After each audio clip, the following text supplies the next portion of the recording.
Hi, I'm Bob. Hey, Bob. Is this on? It's on, Yeah. sir. Yes, sir. I'm one of those old people that you remembered. I'm with you. I'm with you. I'm up way past my bedtime, by the way.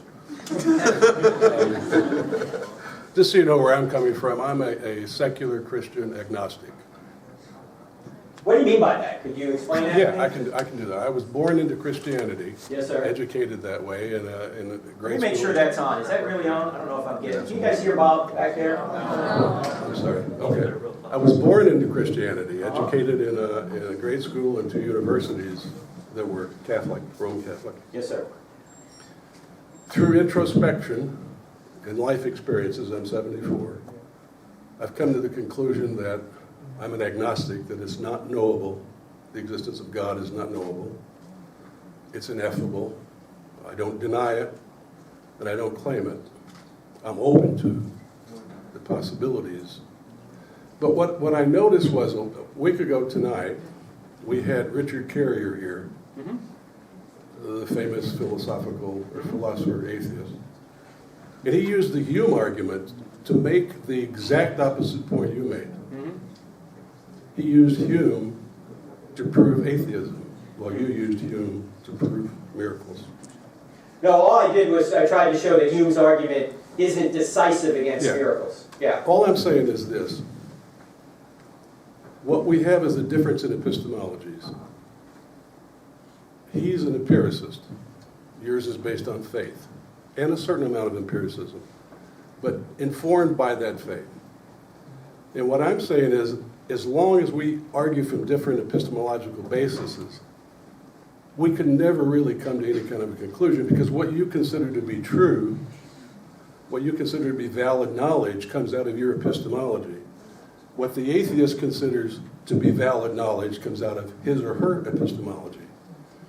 Consequently, unless we get to some basis where we can reconcile the differences as to what is true, what is fact, what is something we can believe in, what's valid knowledge, we'll always have this argument.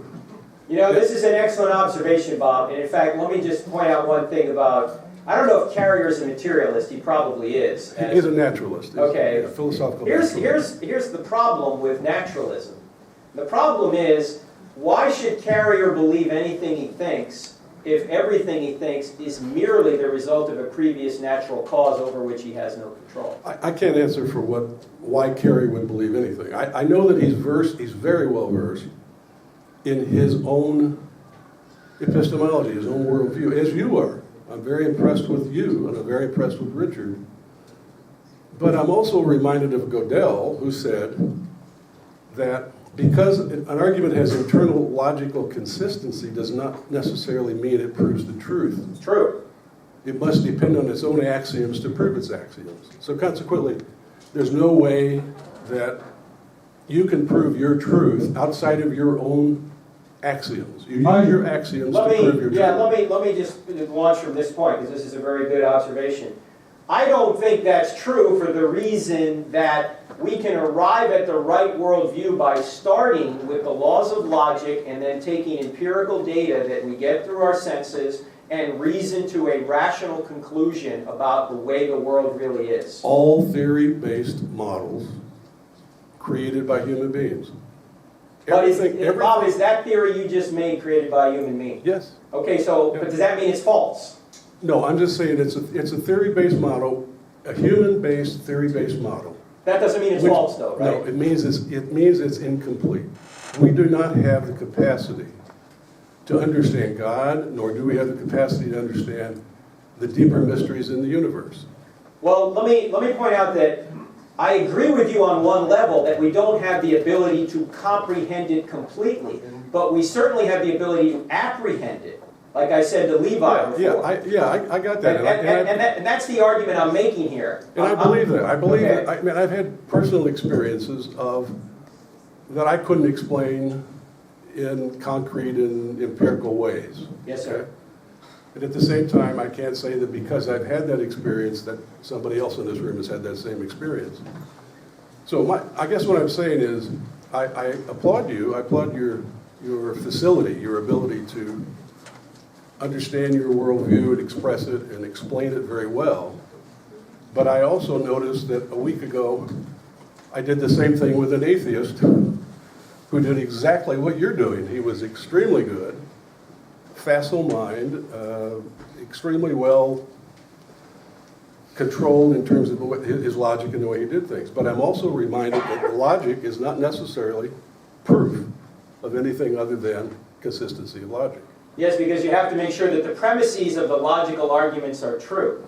Like you could have an argument that says all men are four-legged reptiles. Zachary is a man, therefore Zachary is a four-legged reptile. The logic, that argument is a valid argument, or it's an argument that if the premises were true would yield a valid conclusion. But the premises themselves are false. So you have to make sure your premises are true. But that's where we get back to epistemology. What do you Yes. consider valid knowledge? Well, what you consider valid knowledge and what Richard Carrier considers valid knowledge are two different universes. But in order for us to know that, Bob, we have to have these laws of logic in order to differentiate our two different epistemologies. That's where I say we should start. Human logic. Well, we're human beings, so we can only reason from our perspective. Exactly, and that's my argument. That we have an incapacity. But you see, you're using human logic to say that, Bob, so why should you believe what you say? I don't.